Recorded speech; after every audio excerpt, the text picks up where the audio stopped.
Few places in the world are seeing the explosion of God's power like the underground church in China is experiencing.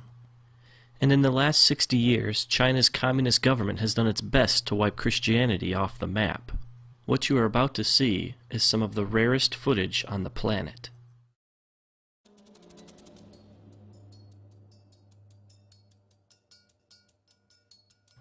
In this church, the people wake up at 4:30 to come together for 2 hours to pray and worship. They do this every day.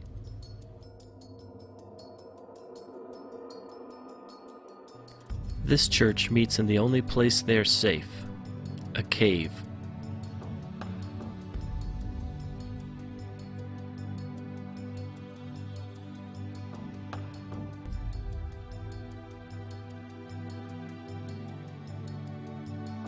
This church meets on a farm, far away from prying eyes.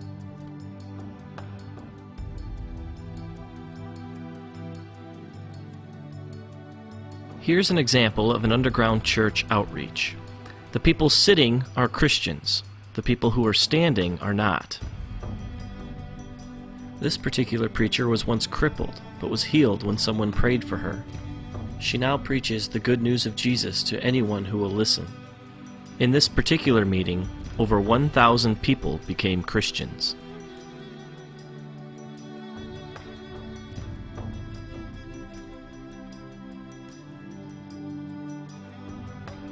Here, Christians cast out demons from an 18-year-old girl. She's now a preacher. In Shanghai alone, there are over 3,000 house churches, just like this one. One thing Dennis pointed out to me was that most of the underground churches in China are actually led by young people.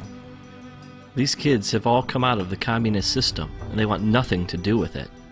They only want to spread the love of Jesus to everybody they meet. This is a music school. Well, that's the cover anyway. It's really a training school for students who want to be pastors. The government thinks they're simply learning to play instruments.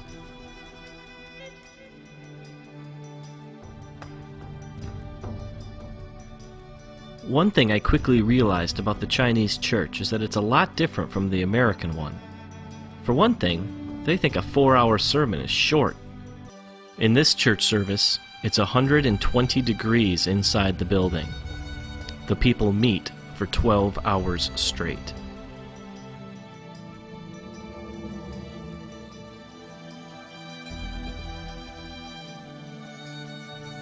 Dennis told me one story about a time he went to a very remote village in China to preach. He was led into a large room where the people were packed so closely together that he had his back to the wall and could reach out and touch the row in front of him. Everyone stood. There was no room to sit. He asked how long he should preach for, and they told him from 8:30 to 7 at night. Then they asked him if it wasn't too much trouble, could you come back tomorrow and preach from 8:30 to 7 again? And then, very sheepishly, they asked again, if you'd be so kind, could you come back the day after that and preach from 8:30 to 7?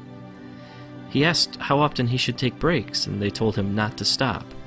The people will wait. Then he asked them what he should preach on. Everything, they replied, from Genesis to Revelation. And then it dawned on him, these people had no Bibles. After the death of Mao Zedong, the Chinese people, cheated by a false god, began to search for the true God.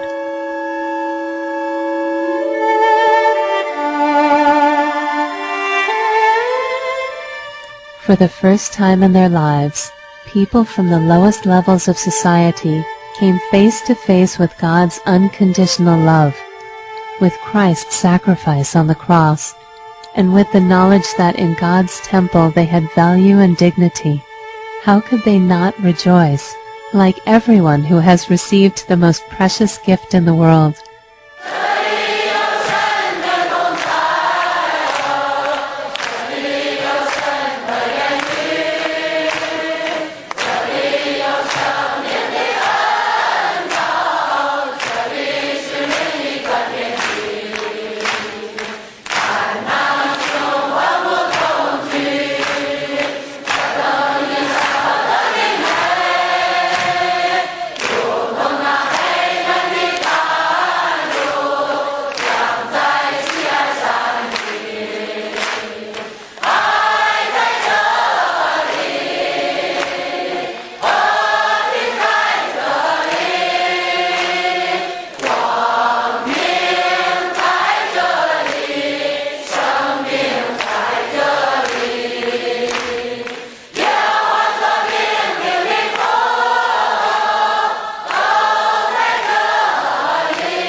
The first time I went to church, I felt the atmosphere there was really good.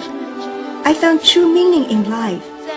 I found a peace that I never felt before. Peace in the Lord. So I can say without reservation, I will follow God for the rest of my life. 聚完会以后呢，我心 After the service, my soul felt especially sweet and joyful. Lord, how wonderful it will be if we can meet like this every day. I lay awake for 3 nights, overwhelmed with joy. I thought, Lord, what have I received? Why am I so filled with joy? I have no money. I have no family. I have nothing. And you know, I was absolutely sure that this joy came from heaven.